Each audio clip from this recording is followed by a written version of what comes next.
आदाब नाज़रीन, उर्दू खबरों में आपका इस्तकबाल है। मैं हूं आपके साथ सलमान गनी। सबसे पहले सुर्खियां। 18वें लोकसभा का खुसूसी इजलास आज से शुरू। सेशन के पहले दिन आज लोकसभा के 9 मुंतखब अरकान को हलफ दिलाया गया।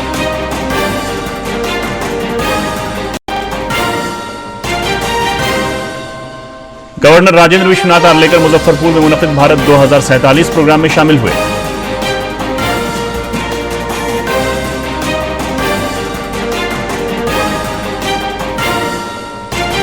यूजीसी नेट और नीट पेपर लीक मामले पर UGC chairman M Jagdish Kumar ने कहा, इम्तिहान की तारीखों का जल्द ऐलान किया जाएगा।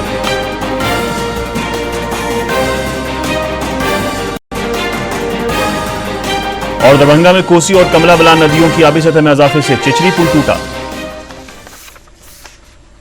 ये थी सुर्खियां और अब खबरें तफसील से। 18वें लोकसभा का खुसूसी इजलास आज से शुरू हो गया। आज सेशन के पहले दिन लोकसभा के 9 मुंतखब अराकीन को हलफ दिलाया गया। वजीर आजम नरेंद्र मोदी ने बतौर रुकन पार्लियामेंट हलफ लिया।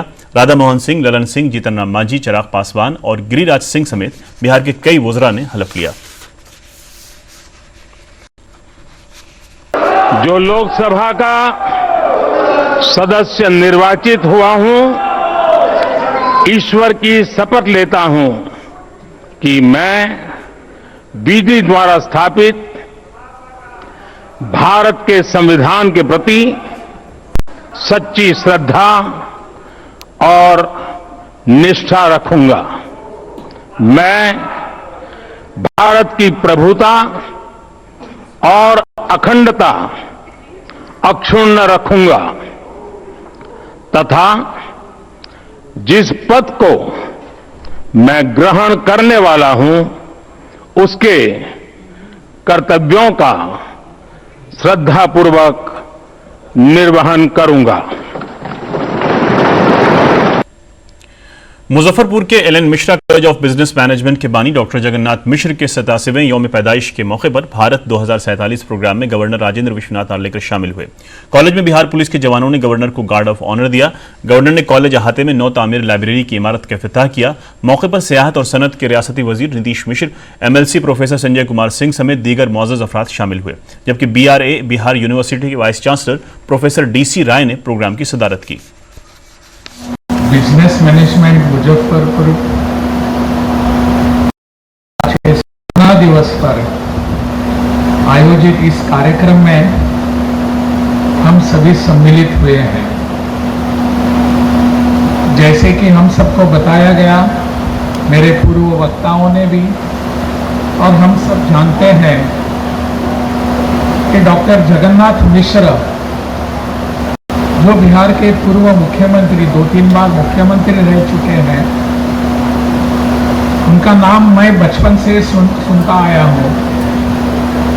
ऐसे डॉक्टर जगन्नाथ मिश्र आज उनकी 87वीं जयंती भी है। ऐसे बहुत ही अच्छे अवसर पर आज मैं आप सबको फिर एक बार मिल रहा हूँ। जंगलात, माहौलियात, मौसमियाती तब्दीली और इमदाद बाहमी के वजीर प्रेम कुमार ने कहा है कि औरंगाबाद, गया, नवादा और जमुई जिलों की पहाड़ियों को हरा भरा बनाया जाएगा। आज औरंगाबाद में नमानिगारों से खिताब करते हुए उन्होंने कहा कि इन अजला में सीड बॉल्स के जरिए पहाड़ों पर पौधे लगाकर दरख्तों की कमी को दूर किया जाएगा। उसकी तैयारी कर ली गई है। हमारे पास जो नर्सरी है, पौधे तैयार कर करके हैं और मानसून का हम इंतजार देख रहे हैं। जैसे बारिश आएगा और दूसरी बारिश हम लगाने का काम शुरू कर देंगे। सबसे बड़ा जो काम करने जा रहे हैं वह है पहाड़ों पर। औरंगाबाद में पहाड़ हमारे, तो ऐसे पहाड़ जो नंगा है उनको कवर कर आच्छादित करने के लिए हमने तय किया है 50,000 का लक्ष्य सीड बॉल, यानी मिट्टी और खाद को मिलाकर सीड हमने डाल दिया है, उसको मैनुअल तरीके से। CBI की टीम नीट पेपर लीक मामले की जांच के लिए पटना पहुंच गई है। सोमवार की सुबह CBI की एक टीम बिहार इक़्तिसादी जराइम ब्यूरो के दफ्तर पहुंची। देखें मधुरेश नारायण की ये रिपोर्ट। नीट कथित पेपर लीक मामले में एक के बाद एक नए खुलासे हो रहे हैं। सरकार पूरे मामले पर एक्शन में दिख रही है। सोमवार सुबह मामले की जांच के लिए सीबीआई की एक टीम पटना पहुंच चुकी है। सीबीआई टीम बिहार आर्थिक आपराधिक ब्यूरो के ऑफिस पहुंची। इस मामले में केंद्र सरकार ने जांच की जिम्मेदारी सीबीआई को सौंपी है। रविवार को ही सीबीआई ने केस दर्ज किया।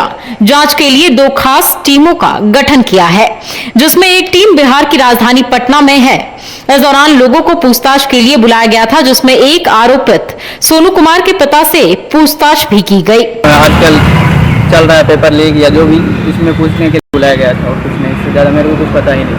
क्यों बुलाया गया, क्या लगता है आपको? मेरे को क्या लगता है, मेरे को तो कुछ पता नहीं, मेरे सेंटर पे मैं ऐसा कुछ देखा नहीं।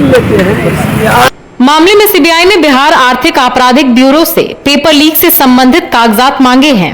साथ ही इस मामले में अब तक की रिपोर्ट भी मांगी गई है। सूत्रों का दावा है कि आगे की जांच के लिए सीबीआई टीम पटना में कुछ स्पॉट पर भी जा सकती है। दूरदर्शन समाचार के लिए पटना से मधुरेश नारायण की रिपोर्ट। यूजीसी नेट और नीट पेपर लीक मामले पर चेयरमैन एम जगदीश कुमार ने कहा है कि इम्तिहान की तारीखों का ऐलान जल्द किया जाएगा। उन्होंने कहा कि इम्तिहान में शफाफियत लाने के लिए इंतजाम किए जा रहे हैं। Students are participating in these examinations, and these examinations are also held. For example, NEET UG is held in more than 4,600 centers across the country. So these are large-scale examinations, and that's the reason why this expert committee has been formed to look into all possible challenges that might arise while conducting these kind of examinations, and provide the recommendations so that these examinations are conducted in a very fair manner and their credibility will continue to be maintained. 1 जुलाई से नाफिज होने वाले 3 नए फौजदारी कवानीन पर पटना में PIB की तरफ से एक वर्कशॉप का इनेकाद किया गया। वर्कशॉप का बुनियादी मकसद मीडिया एहलकारों को फौजदारी कवानीन से आगाह करना था। वर्कशॉप का इफ्तिताह पुलिस एकेडमी राजगीर के डायरेक्टर बी श्रीनिवासन और चाणक्य नेशनल लॉ यूनिवर्सिटी के vice chancellor professor doctor Faizan Mustafa समेत कई मुअज्जिन ने मुश्तरका तौर पर किया। वर्कशॉप से सीआईडी पटना के inspector general of police P Kanakanan, press information bureau की director general doctor Pragya Paliwal और additional director general SK Malviya ने भी खिताब किया। वर्कशॉप से खिताब करते हुए vice chancellor professor doctor Faizan Mustafa ने कहा कि कानून से आगाही सबके लिए जरूरी है। खबरों का सिलसिला जारी रहेगा, मिलते हैं मुख्तसर वक्फे के बाद।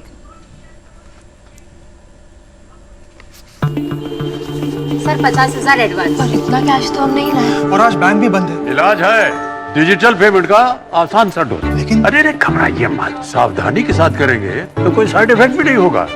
फोन लाइए मुझे, यहाँ फोन लगाइए।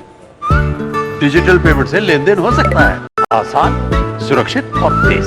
मैंने तो इन्हें डिजिटल पेमेंट सिखा दिया है आपने, क्योंकि आरबीआई कहता है कि डिजिटल पेमेंट अपनाओ, औरों को भी सिखाओ।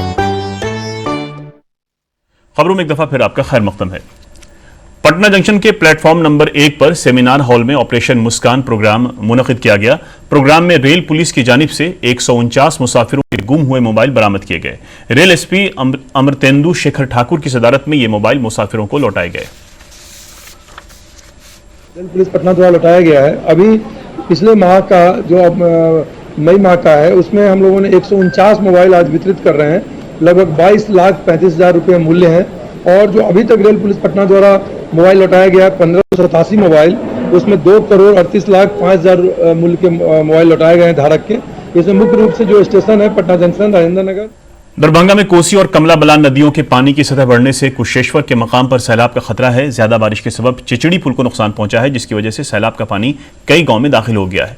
पुल टूटने की वजह से चूंकिया, इटहर, गोबरही, बलथरवा, लक्ष्मीनिया और बाबरटिया गांव में आमदोरफ्त मुतासिर हो गई है। नदियों के पानी की सतह बढ़ने से कई फसलें बर्बाद हो गई हैं।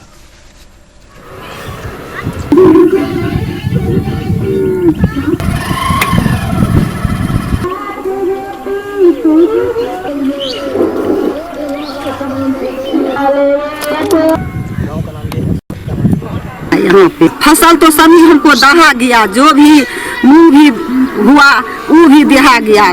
कहाँ पे होगा? नहीं धान हुआ है, नहीं मकई हुआ है, मकई भी जर गया। तो हम लोग सब कैसे?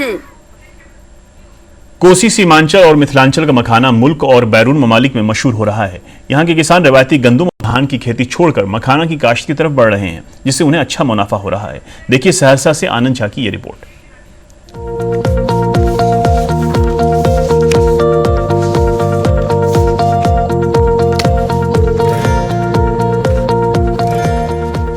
बिहार का मखाना देश विदेश में नाम कमा रहा है। कोसी, सीमांचल और मिथिलांचल में मखाना की खूब खेती होती है। पहले मखाना की खेती चौर, सीपेज और तालाब में होती थी, लेकिन अब किसान अपने घर के आसपास के खेतों में भी इसकी खेती करने लगे हैं। जलवायु परिवर्तन की वजह से किसानों ने धान और गेहूं की खेती कम करके इस पर फोकस करना शुरू कर दिया है। सिर्फ सहरसा जिले में करीब 5000 एकड़ में मखाना की खेती होती है। ये किसानों के लिए लाभदायक भी साबित हो रहा है। मखाना की खेती में 1 एकड़ में किसानों को करीब 30 से 40 हजार रुपए का मुनाफा हो रहा है। जब से भारत सरकार के द्वारा मखाना को जीआई टैग मिला है, तब से इसकी मांग और बढ़ गई है, जिसकी वजह से किसानों को बहुत ज्यादा लाभ हो रहा है। रतिलाल मुखिया जो पेशे से किसान हैं, वो बताते हैं कि मखाना इस क्षेत्र के किसानों के लिए मुनाफे वाली खेती साबित हो रही है। इसमें उपज भी अच्छी है और फसल की कीमत भी अच्छी है। धान गेहूं की खेती में फायदा नहीं होता। हालांकि उन्होंने ये भी कहा कि अगर इस इलाके में एक फैक्ट्री लगा दी जाए तो किसानों को और लाभ मिलेगा। मखाना खेती एठाम होइ छै, ई तो कुछ जलजमाव क्षेत्र छै। यहाँ फसल जे छै से फसल मारल जाय छै। मकई, मूंग, गहूम या धान के फसल एठाम बहुत कम होइ छै। एहि खातिर मखाना खेती एठाम ज्यादा होइ छै। हाँ, एकटा फैक्ट्री भए जेतै, कोनो व्यवस्था भए जेतै तो हमरा सबके और अधिक लाभ हेतै। वहीं किसान महेश्वर दास ने बताया कि मखाना की खेती फायदेमंद सौदा है, जिसकी वजह से किसान बच्चे की पढ़ाई, शादी और दूसरे खर्च आसानी से कर पा रहे हैं। महाजनों से कर्ज नहीं लेना पड़ता है। इसी वजह से वे लोग इस खेती पर फोकस कर रहे हैं। कारण से मखान खेती में से फायदा, ओहिमे फायदा छै। एक दुखार से ओहिमे उपज होइ छै, ओहिमे बाल बच्चा के पढ़बै छै, लिखबै छै, बियाह शादी में कनी आसानी होइ छै। मरे महाजनी होइ छै तो ओहिमे कर्जा उठबै छै तो ओहिमे तोड़े में आसानी होइ छै, उगि जाइ छै। तो किसान राजू मुखिया ने बताया कि धान की खेती में काफी नुकसान हो जाता था, क्योंकि पानी के लिए बारिश पर निर्भर रहना पड़ता था।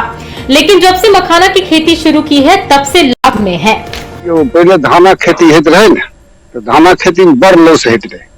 जना कि आबे पानी दाब दे, ओइसे लॉस बहुत होत रहे, कोनो वृद्धि नहीं होत रहे। मखाना खेती पर ज्यादा दिया लागले, लोग करे लागली सब। इधर जिला कृषि पदाधिकारी ज्ञानचंद शर्मा ने बताया कि कोसी का इलाका सीपेज का क्षेत्र है, जिसकी वजह से मखाना की खेती काफी किसान कर रहे हैं। सिर्फ सहरसा जिले में करीब 5000 एकड़ में मखाना की खेती होती है। बदलते मौसम की वजह से किसान गेहूं, धान छोड़कर मखाना उपजाने लगे हैं। जीआई टैग दिया गया है और मखाना का उत्पादन इसी कोसी क्षेत्र और खगड़िया आदि उत्तरी बिहार में इसकी खेती हो रही है, दक्षिण बिहार में इसकी खेती। और अब आखिर में खास खबरें एक बार फिर।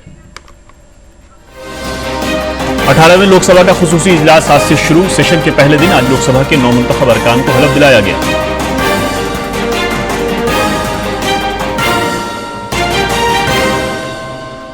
गवर्नर राजेंद्र विश्वनाथ तारलेकर मुजफ्फरपुर में मुनक़िद भारत 2047 प्रोग्राम में शामिल हुए।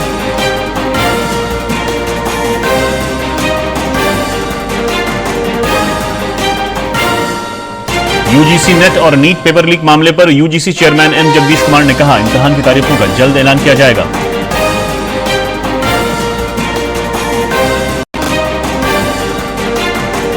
और दरभंगा में कोसी और कमला बलान नदियों की आबी सतह में इजाफे से चिचरी पुल टूटा।